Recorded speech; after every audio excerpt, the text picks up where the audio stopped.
Welcome to Mystery of the Soul. I'm your co-host Erin, and I'm joined by my friend Leo, a psychic medium and Reiki master. Our podcast explores the depth of the soul, the spiritual, and the supernatural.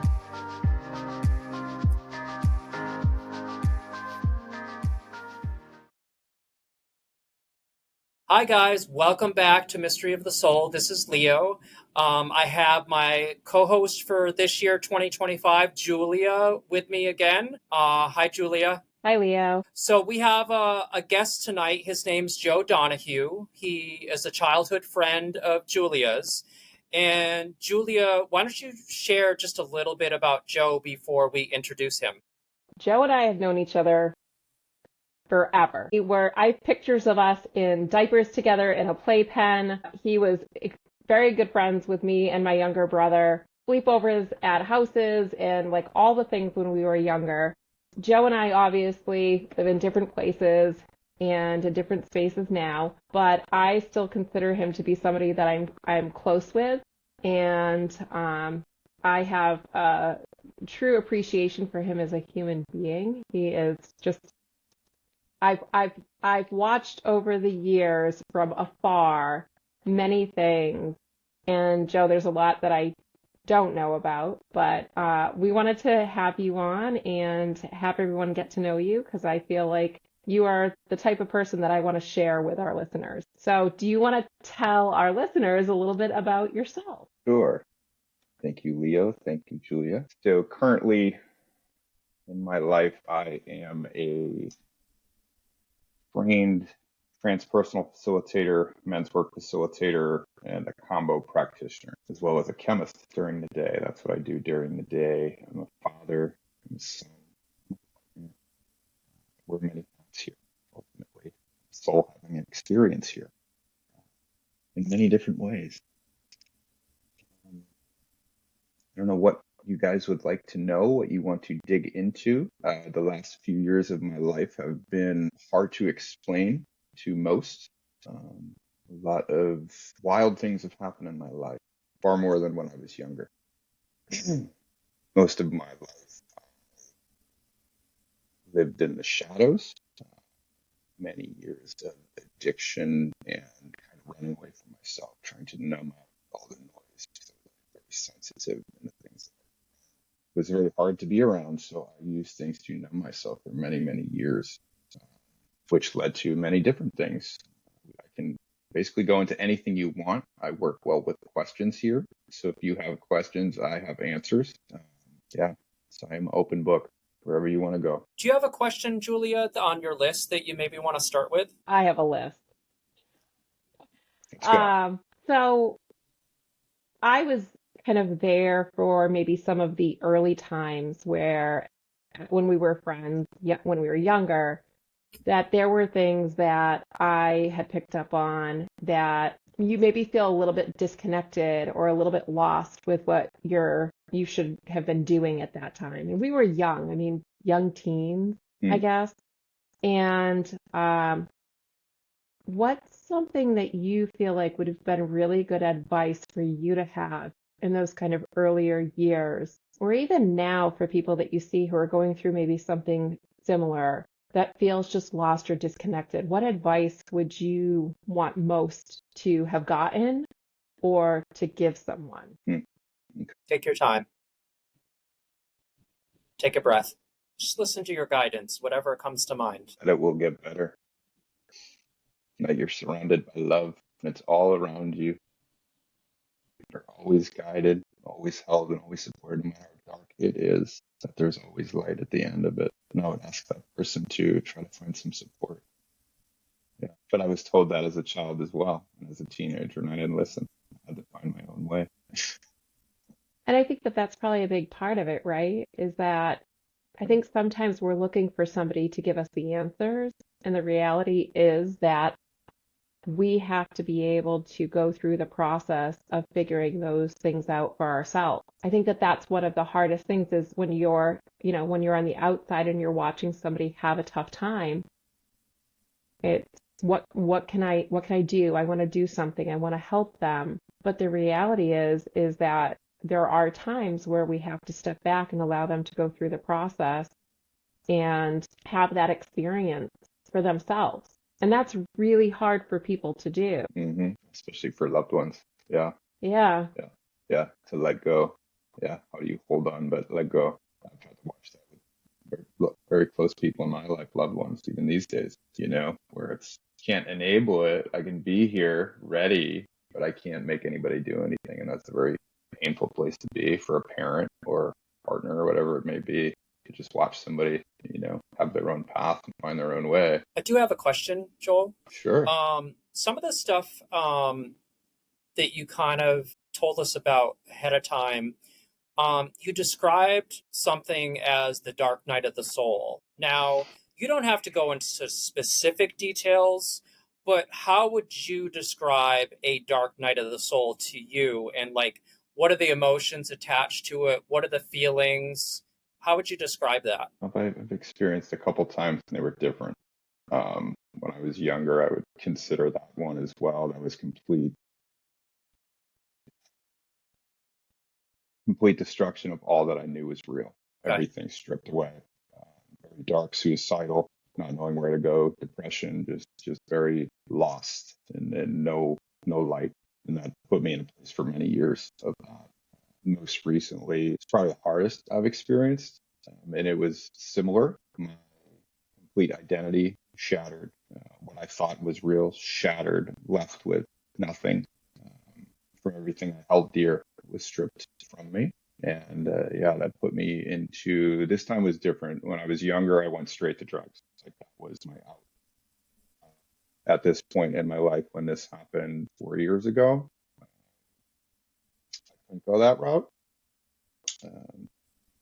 As much as I may have wanted to end my life, I knew I couldn't because I was a father. And that put me in a place of complete surrender to what I believe in. Heart was on the altar. I had no choice but to trust and have faith and take another step and another step.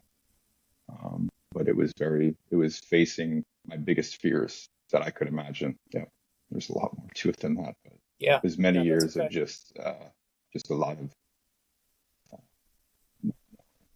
basically that's where my relationship with nature started to take off. So I was held, seen, couldn't hurt me, and it was very safe for me to be with nature and with the trees and start to build a relationship with the earth from that experience. Because all the people were kind of gone in my life.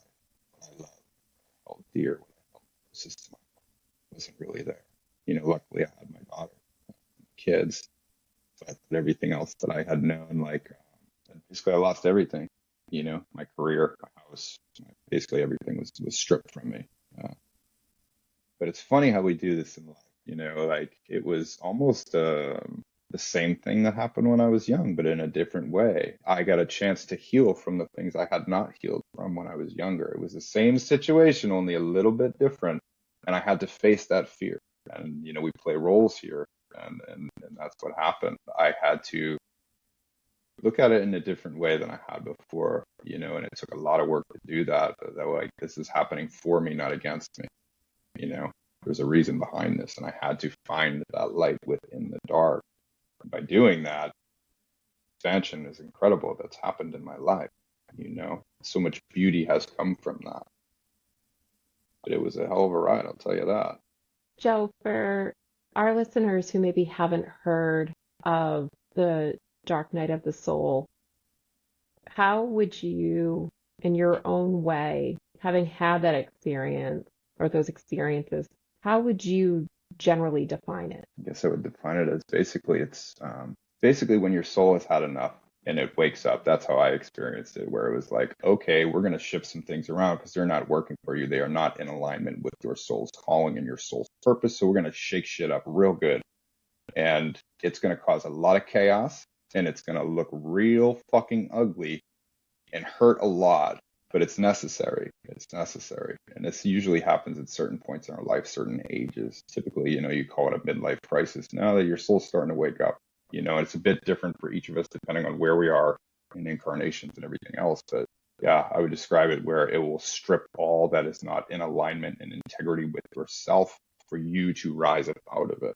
And then it's your choice what you do with it. You can fight against it, but it's not going to work too well. I agree. I've had my own experiences, and I think, we look at something like that, and one of the things I'm curious about is for someone who maybe hasn't experienced it, or someone who maybe is experiencing it right now, what would you guide them or advise them to do in that moment? What do you think would be one or maybe a couple of things that you feel like could be helpful for someone to know? And you could start with what worked for you too, Joe. Yeah. You could start with what worked for you. Well, for me personally, I was being prepared for this prior. There were many signs that something was coming. Uh, it wasn't out of the blue. Yes, it hit me like that, but hindsight, I'm like, oh, these things were happening. So I've always had a very strong prayer life. I believe prayer is very important. Definitely suggest someone starts praying and asking whatever it is they believe in, whether it's that their heart, whatever you want to call it, something outside of themselves. Well, it's actually inside yourself, but to ask for guidance, and it will appear, and it will show to you. You'll see it. People will start to show up in your life. I guess it depends where that person's at and their belief systems. Yeah, prayer would be the first thing for sure. And finding community with similar experiences, or however they may find that. Yeah. I think Yeah. to kind of add a little bit, a lot of times it makes us uncomfortable, right? Like we feel just completely out of sorts, like we're in a world of chaos. And I think that can make people feel really uncomfortable and they just want to get out of it, right? Mm-hmm. Like I need to get past this. I need to move along from this. This needs to just be done and over so that I can get back to normal, right? And I think that one of the things that I might say is to just kind of just sit in it. Don't rush it. Yeah. It's going to evolve the way that it needs to. And I think that it's okay to feel like I miss the me before this happened. Like I miss like who I like having a little bit of that kind of sadness of like, okay, now everything has changed and everything is kind of in this upheaval and now I have to, move. But what about what I had and what about all those things? So I think that there's this level of I don't know what to call it. I don't know if you guys have any thoughts about that, but it's just Grieving? yeah, it's almost like you're grieving you're grieving like an identity loss. Yes. Yes. Mm-hmm. And I think that's something else that like letting people know like it's okay to feel what you're going to feel and it's okay to just allow things to be and trust the process. It's hard, really hard, but I think that like that's maybe something that I would want to give to people. Yeah. It's like we have to feel it all, Right. We suppress so much here, push everything down, and eventually it's going to come out anyway. So it's facing these things because you can't run from it. It's going to come, and like sure you can numb out for periods of time. It'll come back, and then it's a process. It's just, I mean, you look at the stages of grief. You know what I mean? They're never in order, and they can last for years. Like I still go through things years later. I still have grief. I have to relive certain things that I had experienced in the past in different situations, but as the new me, which is, it's a death. We die thousands of deaths in this life, just one life. We die all the time, and it's honoring that. The seasons that we have in life, just like the seasons we have on this planet, we have to kind of honor that and to not run away and be so afraid of it. I know for myself, like, and I remember saying this when I was a teenager and in rehab facilities where it's like, I would rather get beat by 20 men than feel my emotions because it was so challenging for me to feel emotions. I always ran. And you just can't when it comes to this stuff because it's not going away. And there's power in that if you're able to face these things, move it somatically through your body, and there you are. You're releasing these things. Your fascia is releasing. You're releasing these traumas, and you're able to move through these things a bit faster. But that's very foreign for a lot of us here, especially in Western culture, to feel our emotions. We're always distracted. We're always running away from everything. It's constant. But yeah, to face what it is, and it's not gonna You're not going to die from it. You know what I mean? It's challenging. I still have a hard time with it. Like, I like to hold on. I have let go tattooed on my arm. I have for many years because I just can't seem to. I want to hold on to this thing because I think this thing is doing something for me. It's going to hurt me. And it's like, no, you have to just feel it. I have a follow-up question, Joe. Yeah. What do you think makes it hard for people to ask for help when they're struggling? Pride, ego, shame, guilt. What seems to be a common program that runs with us here is that we're going to get in trouble, or that I'm bad, and it's going to be proven to me that I'm bad. So I don't want to ask for help. But a lot of it, especially for, I can speak for men, there's a lot of, which is very challenging to the pride and to the ego. It's all freaking ego, it's so challenging. I remember when I got sober and, I entered the recovery community at that time. And the thing to do is you get a sponsor and this person helps you and guides you. It was the most uncomfortable thing I think I had ever done, was asking this man to help me. It was so uncomfortable because what if he says no? It was like asking someone on a date, and you don't want to get rejected. By doing it, you don't want to get rejected. Yeah. Right. What if he says no to me? And then now I'm lost and I don't know what to do. And it's such a challenge for the ego to ask for help. It doesn't like it. It wants to do everything on its own. Yeah. So I want you to talk more about embodied masculine, because I know that you've been doing this for a while, and I've even said to you before through text, like, I want to hear more about this. Great and transition. part of it is you've been super busy you've been doing a lot of things, and everybody around me knows that I am like a nonstop, probably way too much on my plate all the time, which I love. But I want to hear about it, and I want our listeners to hear about it, because from what I've seen and what I've read, posts on Instagram, things like that, I am so intrigued to hear more about what you're doing. Embodied Masculine is a men's group that started in California by a man named Amir Khaligi. He was one of my teachers. And I knew nothing of men's work. Like in recovery, I'd gone to men's meetings and things like that. And this was so foreign to me. And, the universe started putting people in my life. And this man I ended up connecting with down in Georgia or something randomly, he started talking about it. And I knew that I needed something, because it's for men here in this culture, and for all of us, there needs to be an initiation. There's no initiation. Marriage, not an initiation. College, not really an initiation. In other cultures, there's an initiation. That, boy is taken from his home when he's young to be with the men, and taken from his mother. And in this culture here, there's not much of it, of intimacy. We think of intimacy as sex. I did, or intimacy means sex. I'm like, no, that's not actually real. So I met this man, and he started talking about it, and I knew I needed to do something, because it was like I wasn't able to reach emotional maturity or something. Like, I did all the things, but I didn't get there. I got married, I had a good job, I got kids, I did all this thing, but I still felt very empty. Like there was something missing. And there was really no role models for men in my entire life that just didn't exist, And so this man started telling me about this group, and I was like, I'm in. My life was falling apart. I really had nothing left. It was almost like, this is the thing, And prior to that, I had learned a little bit, and I started studying, Carl Jung and then the shadow and all these different things. And I'm reading it, and I'm like, oh my God, we have that. I was like, oh my God, I have these things. And so I started going to this group, and I remember it was like I had arrived. I was like, finally, it's embodiment practices, discipline, all sorts of different movements and sound and visualization and meditation and all these different, and I was like, finally, there's something, So I ended up working with him for a couple years, took a few different programs through that, and I started to build these beautiful relationships with them, and they wanted nothing.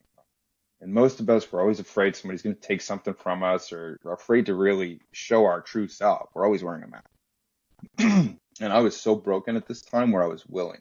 I was just wide open. It's like, I don't even care. You can make fun of me. You can do whatever you want. It doesn't matter. I'm like, that's not what happened at all. And these men just, held me and supported me and cared for me and listened to me cry and just held impeccable space for me. And it started to kind of open my heart to men in a different way. You know, they wanted nothing from me, which I still can feel that way sometimes. I'm like, yeah, what do you want from me? You know, and it wasn't any of that. And I built such beautiful relationships. And it was almost like that was the chapter in my life where I was to build those relationships with men, you know, and really find that comfort and intimacy in staring into the eyes of another man for a very long time and holding another man and just hugging him. And that's intimacy and speaking truth, depth, you know, and it was wonderful. Yeah. So I was in there for a while, and then I kind of fell off for a bit because I still had some other studies to do and other experiences to have. And I kept those friends. And then at one point, I ended up having a vision that I was supposed to work with him again. And I ended up taking the facilitator training program and like learning all about that, which is what I offer now. But it's, you know, we all have different medicine here, you know. It's like I have to find my own with a lot of these things. So it's been great. Yeah, I've traveled around and met a lot of wonderful men, big community at this point, and I'm trying to start that up here now because we need that. You know, in other cultures, men get together all the time and they speak of their emotions and what's going on with them. They're not just this rock solid mask. And that's what I always thought I was supposed to be. You know, I became a bodybuilder, covered myself in tattoos, all just building a wall to make everybody afraid of me. But I really wanted them to love me and I wanted to love them, but I didn't have things quite right, you know. But by seeing this, like, oh, it's okay for me to show my feminine side and my masculine side, and it's accepted and it's love. You know, I think we get it so twisted because, yeah, we're both. We have different, you know, that's what we do here. We're not just one, we are many. But yeah. What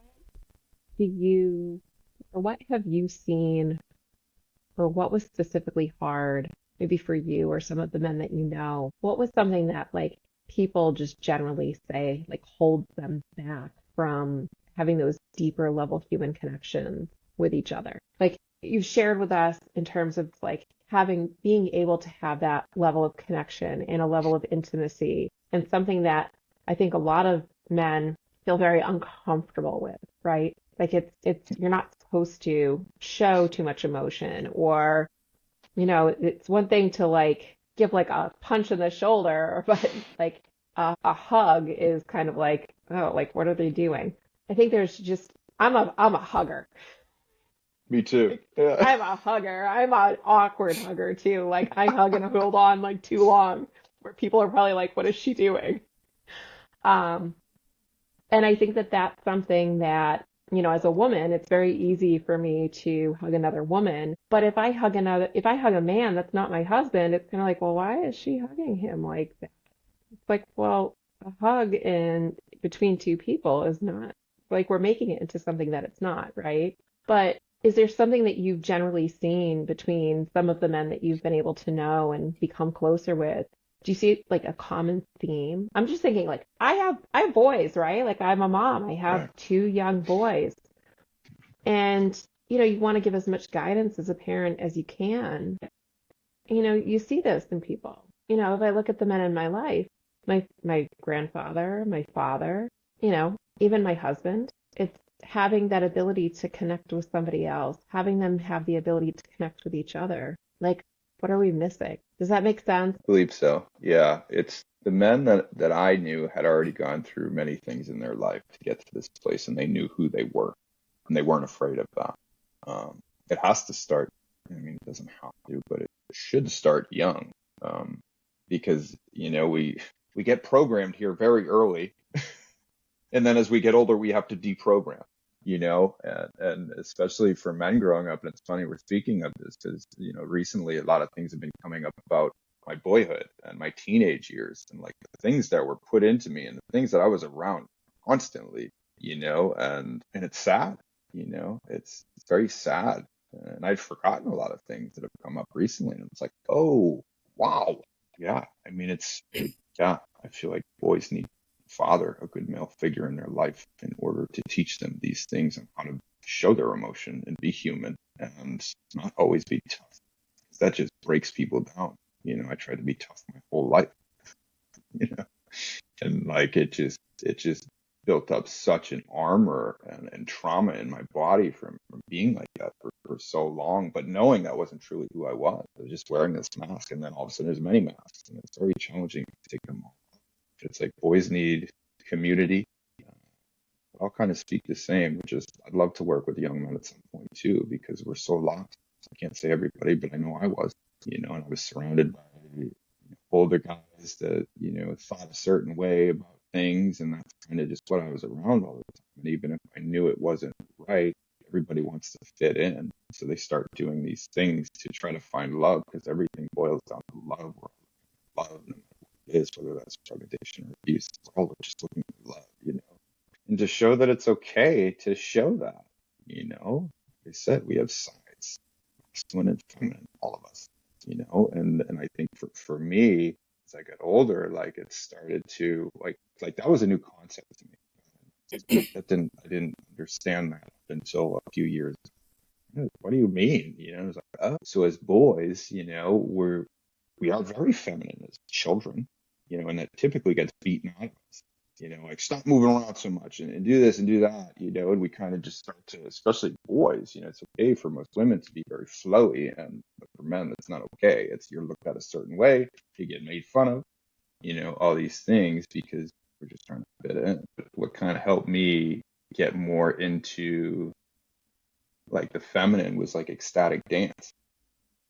That helped me open a lot. And I'll tell you, that was real awkward, still can be, to drop into those spaces and try to listen to the intelligence of the body and how it wants to move, because we all have that, we have this magical thing that we're in right now, and it has its own way of moving, and we're so rigid and firm. I know I was, like I said, I just became super strong and hard, and then like I couldn't move.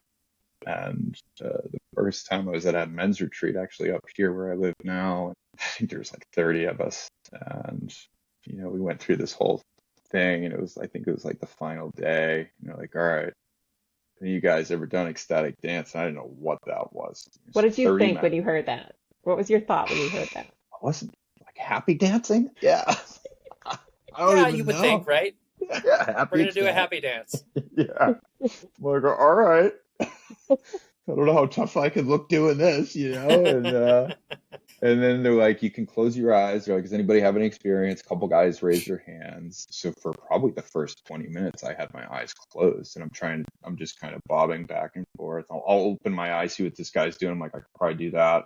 I'm like, I could probably dance better than him, and then, moving a little bit more. And by the end of this thing, I am bawling my eyes out. Just so much moved through me. It was profound. It's like, whoa, there is some power in this. And like since then, for years now, I've been doing it. Everybody needs to do that.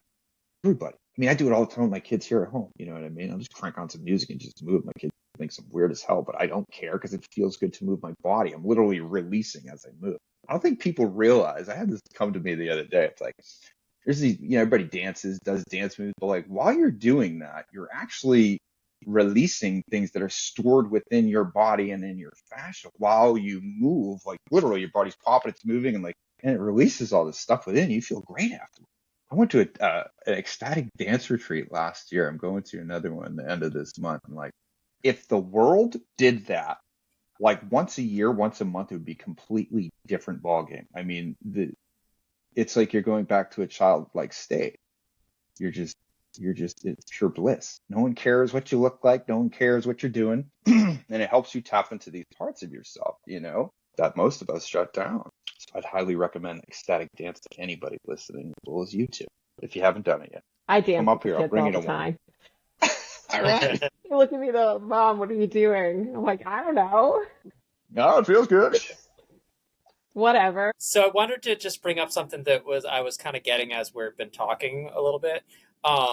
So you talked earlier, Joe, in the beginning about getting to a point where you just had to kind of surrender to the process, right? And I think, we were just talking about like how to tap into, like how men can tap into like the divine feminine, right? Which is not an easy thing that our culture does.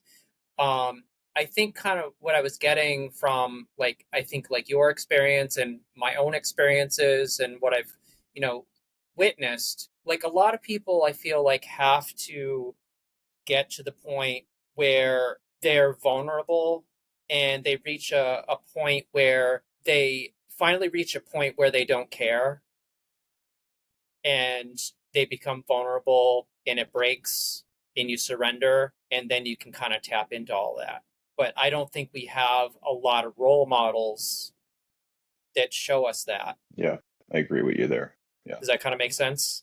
Yeah, makes perfect sense.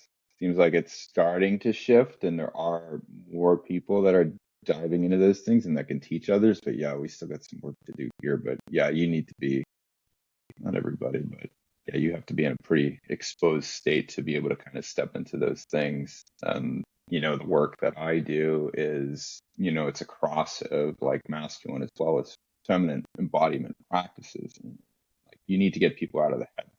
They need to be in their body before they can even do that. So typically it's starting off with like, you're moving, you're shaking your body, you're moving to get out of here and come down here, where you can actually drop into those places. And it may take a while. I know the first times, my buddy who runs stuff, that's what he would do. He would have us dance in the beginning.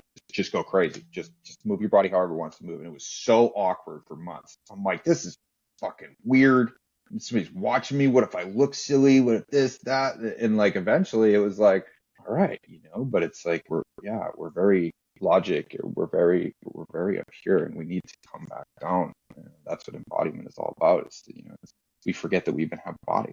I think 10 years ago, I had an experience in the shower where all of a sudden I had this realization that I've just been basically a walking around head. I didn't even care about my body. Just beat it up.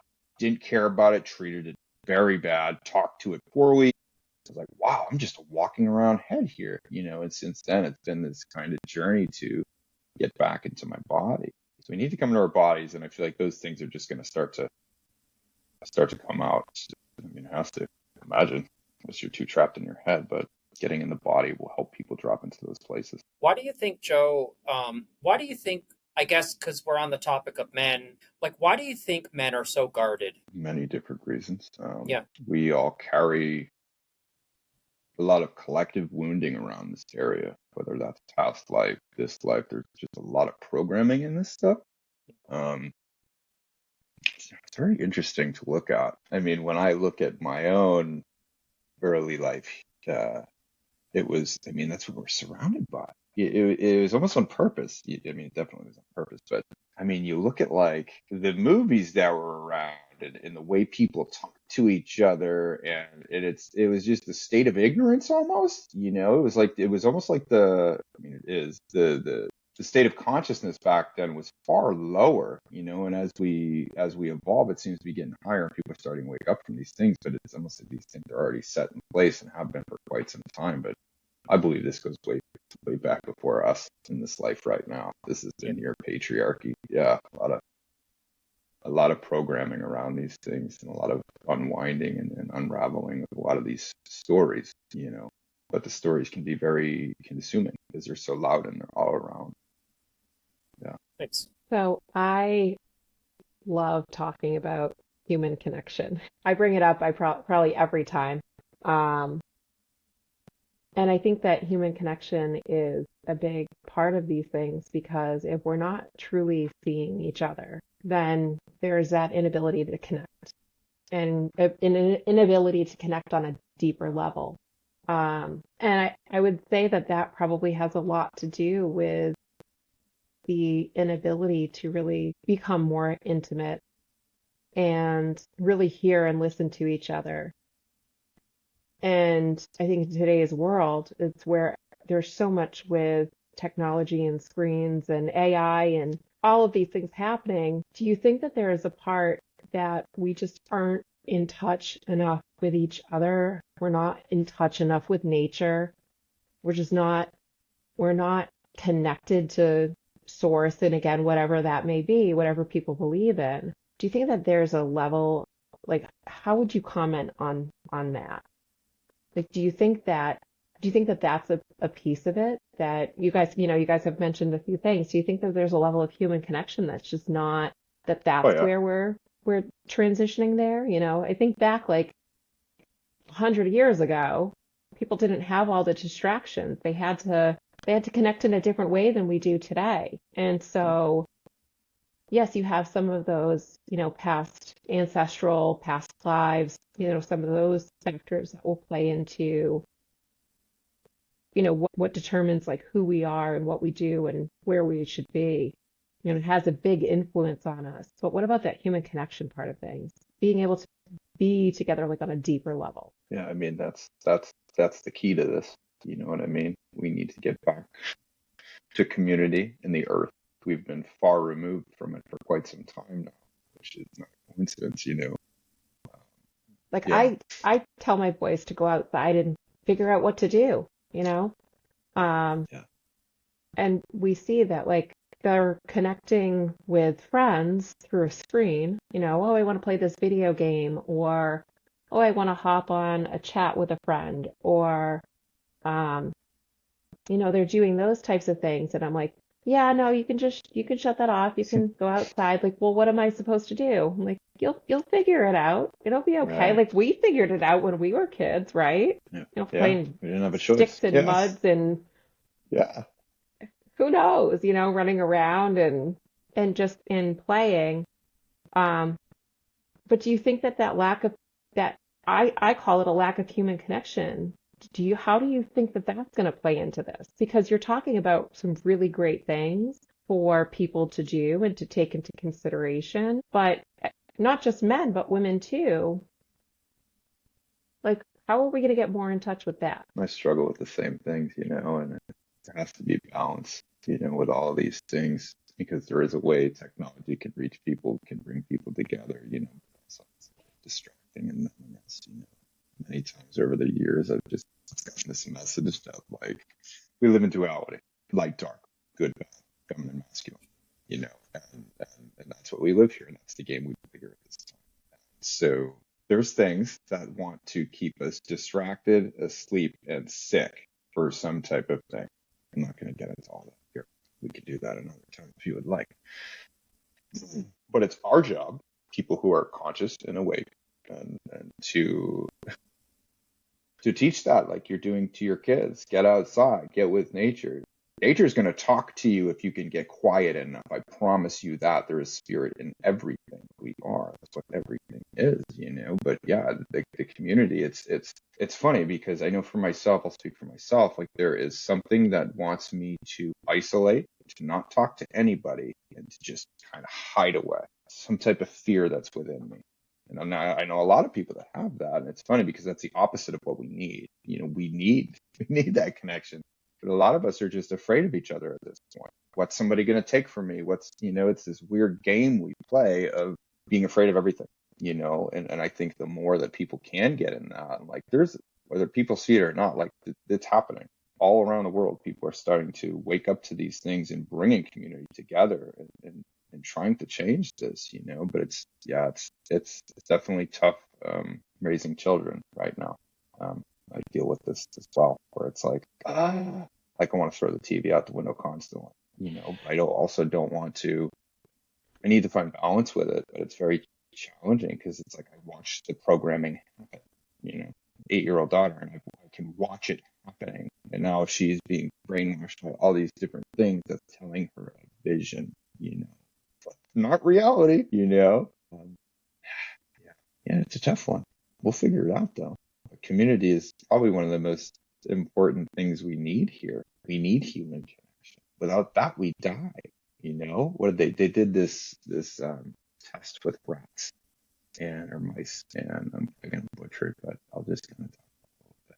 So they were giving the mice, I believe, cocaine, some type of drug, and there was only maybe a couple of them. Like I said, I'm probably butchering this, and they would keep hitting the cocaine, and they would like stuff. But then they brought in more mice, and once these mice had community, they stopped the drugs because it's like we need that so bad here. We're all connected. Every one of us, no matter what you look like, we're all connected. We're all the same part of the same thing. But there's a lot of division as you see in the external, constantly, all the time, always being divided, and that's kind of what's creating this thing. And the more that we can remember who we are, remember that we're all connected, nobody's better than anybody else. It's not real. Things might start to change a little bit, but Just wanted to add something. So I think like all of us that have like woken up and we're kind of aware of what's going on, I think it's kind of up to us also to kind of be the examples and lead by example. Because if we don't do that for ourselves, we can't teach anybody else how to do it. right. I agree. I have this thing with me where it's like, if I am not a master of something, then I have no right to teach it. It's complete nonsense. It's my ego trying to make me not do things. But it's like, well, I haven't mastered that yet, so I can't really teach that and yet. there's some other things that go into that too. But Yeah. yeah. Yeah. And there's many like layers to all of this, consciousness in general. It's this up and down thing. It's not just straight arrow. I had another follow-up question, Joe. Yeah. So to go back to just briefly, earlier we were talking about the dark night of the soul, and you feel like you went through a couple of experiences, one earlier in life, one later in life. Later in life, was there like a moment that you remember in that darkness that you saw the light? Yeah, many. Do you have an example? Sure. Yeah, let me get one. So I would spend a lot of time in nature. And I would cry, I would scream, yell, and I would pray, and I would do all these things. And all of a sudden, I started to be shown parts everywhere, on trees and moss all over the place. I started being visited by birds, hawks, eagles, hummingbirds. Would drive on the side of my car as I drove in the morning. It happened for days. So I was like, because I'm pretty skeptical with things. Like, if I don't see it, I don't believe it. So it's got to be in your face. It has to slap me real hard, Leo. We're talking hard. It's like, here I am, Joe. Yeah. And even then, I'm like, and then I started having just found dreams and experiences, and then walking life too, of just certain people saying certain things, and just the people that started entering my life just was profound, like out of nowhere, Not a coincidence. Never. There never is, my friend. You know that. Yeah. But it just started becoming very magical. And it's funny because, like, when I was young, I was always drawn to mysticism and all these different things. And then I went, like, brought up Catholic, and I'm like, I committed some sins. So I figured I was going to hell. So I was like, fuck God, I'm going the other way. I'm going to die anyway. And I thought I would be dead by 18 the way I was living. And then this started happening, and I had prayed, after I had gotten sober, my connection, I had a spiritual awakening. I got sober and did some work, and not like this, and I was just getting a lot of messages in dreams, or just kind of knowings, that just started happening. I would just know things about people and just different things. So it started becoming, I think that the biggest thing was my connection with nature. It just blew me away. Like, it felt so safe and so nurturing. And that is where I started to build my relationship with the feminine, and truly being able to honor a woman. Prior to that, like, I'll just say it, like, most of us men have this program that, like, women are objects, it's in us. It's not that I'm bad or anything, but it's there, just the way I was raised and what I saw, and where that was the thing. And it's like, I started to see her through nature, through the ocean, through the trees, through all sorts of things. And I was like, oh, and I started getting this, like, deep respect and reverence for the feminine and within myself, and just learning so much that the birds still come. I see them all the time. Mm-hmm. Hawks, eagles all the time are just always around me, and I'm always pointing them out to my kids. I'm like, always looking at them. I'm like, still can't communicate with them, but I'm trying. Did you have anything else, Julia, you wanted to ask?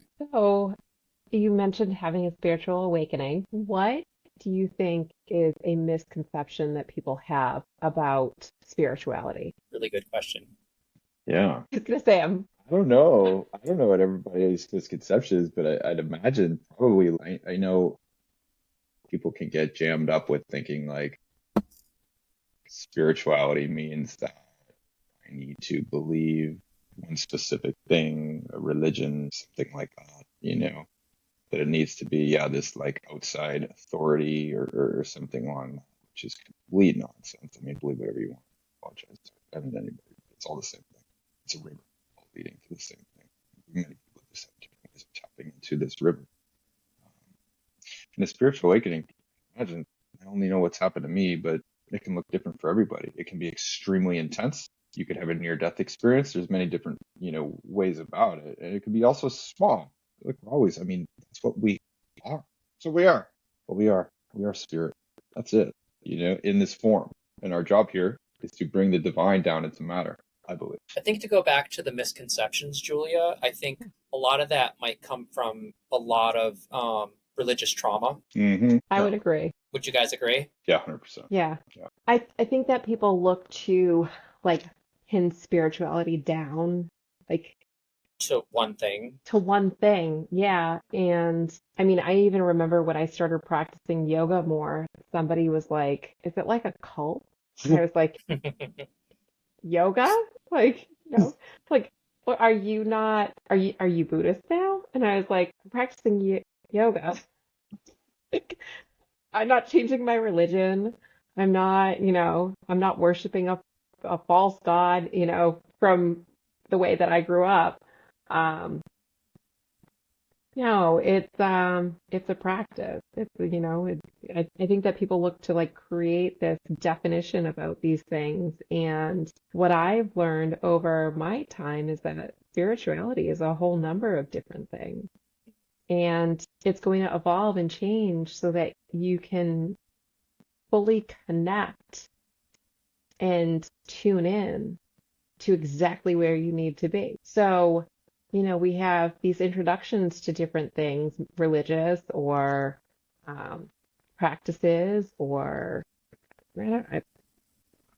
anything. We have these introduced to us, but it's all just, I think, it's like a funnel. That's how I think about it. Like it's just funneling us in to kind of find, maybe it's pieces of different things, but just funneling us in to connect and like fully plug in tune in the way that we need to. I went to a yoga class this morning and it was interesting. Um, I still don't know how I felt about it. It's a new studio in a slightly different style than what I normally practice. But one of the things that the instructor said that kind of struck me was, we look at yin and yang, right? And we think like, well, if we're too much yang, we need a little bit more yin. Or if we're too much yin, we need a little bit more yang. But what if the yin turns into the yang? Or the yang just turns and evolves into the yin, where it's just this constant flow of balancing between the two. It's not necessarily that you have like these two separate parts that have to come together, but it's a full evolution between the two so that it's like shifting. Like I think about those like little like toy things that have water inside and like you shift it one way and it gets a little bit more water on one side and you shift it another way and a little bit more on the other side.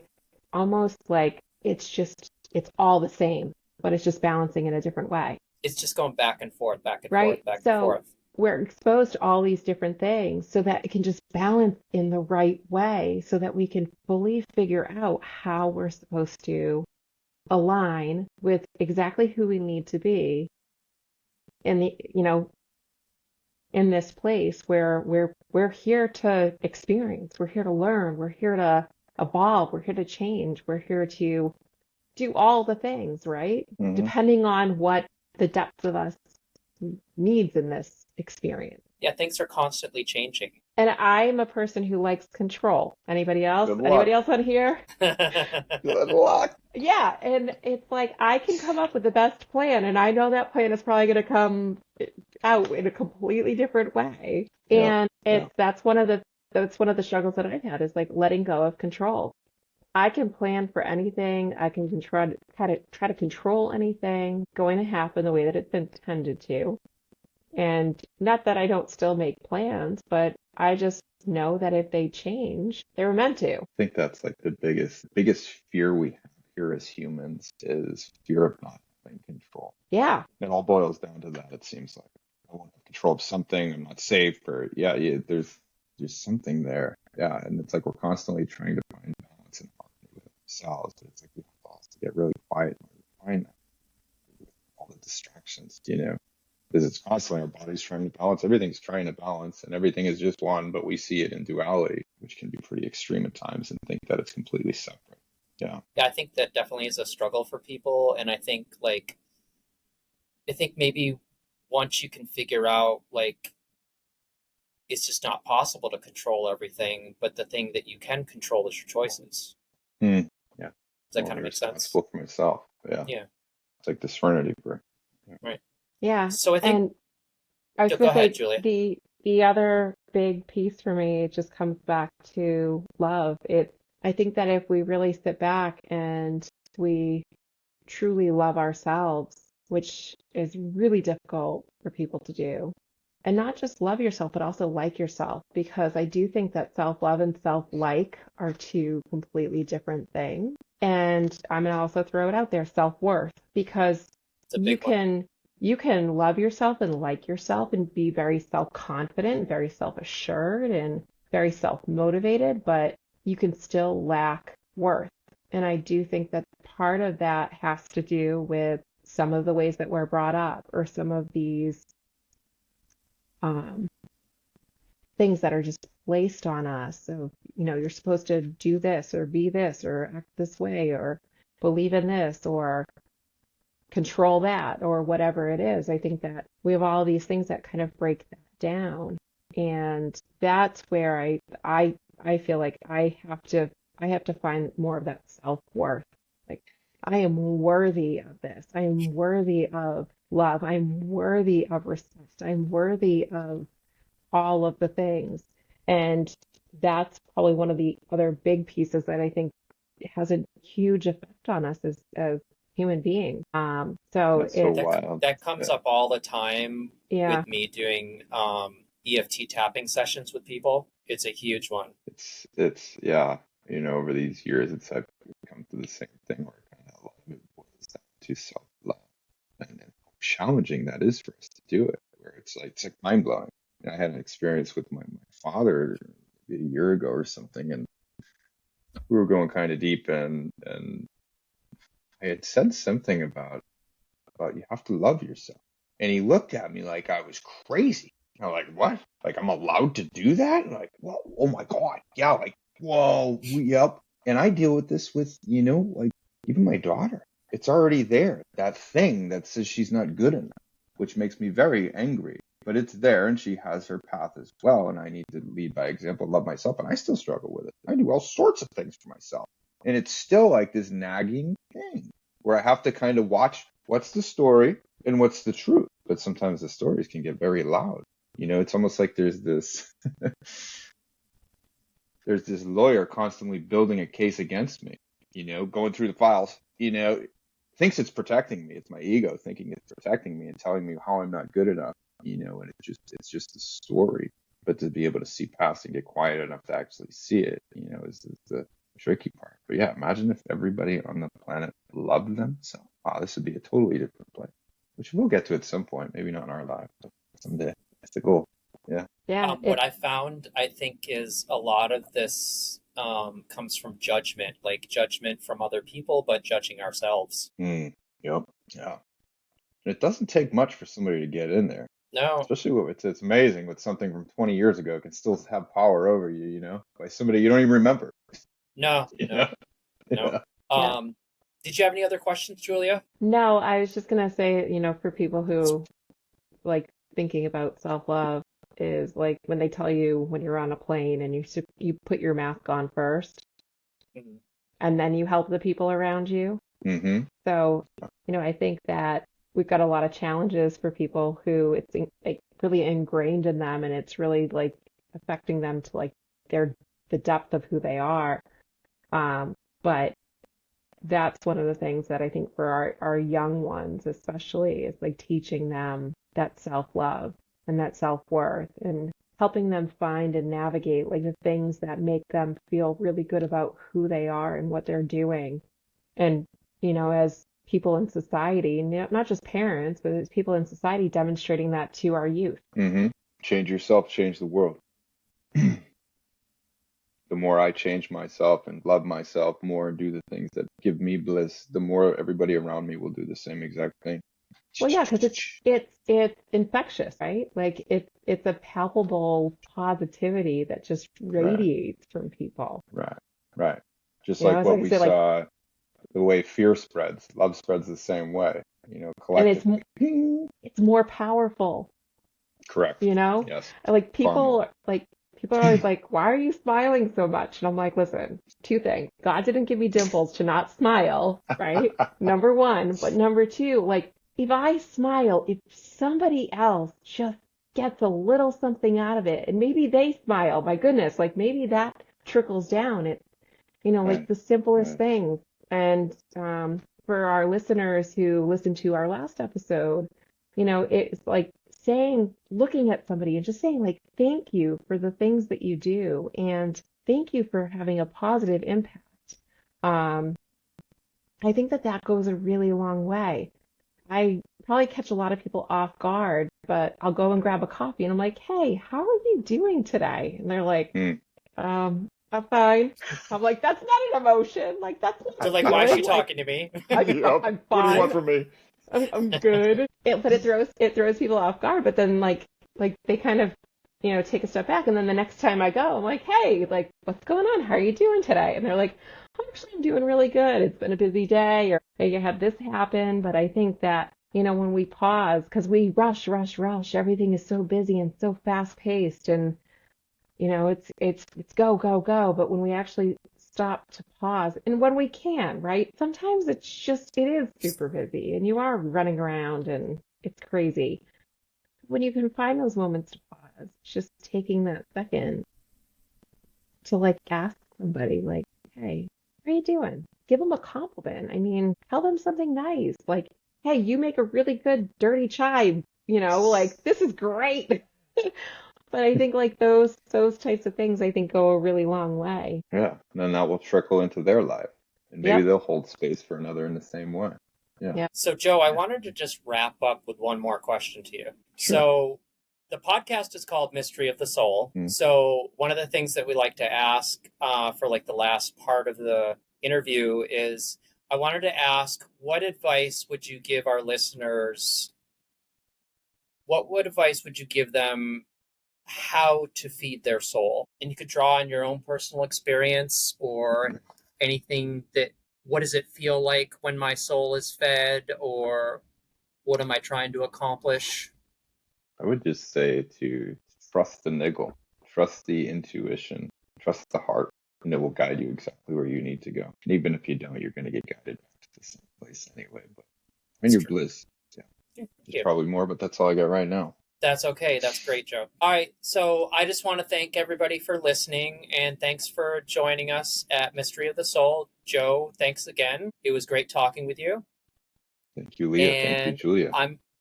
All right. Bye, guys. Bye, guys. Bye. So stay on. Thank you for listening to Mystery of the Soul. Be sure to subscribe so you never miss an episode. If you have a question, topic suggestion, or just want to say hi, we'd love to hear from you. You can visit our website at mysteryofthesoul.com, reach us on Instagram, or email us at mysteryofthesoulpodcast@gmail.com. If you're interested in booking a session with Leo, you can contact us at Mystery of the Soul or visit Leo's website directly at leomediummccarthy.net.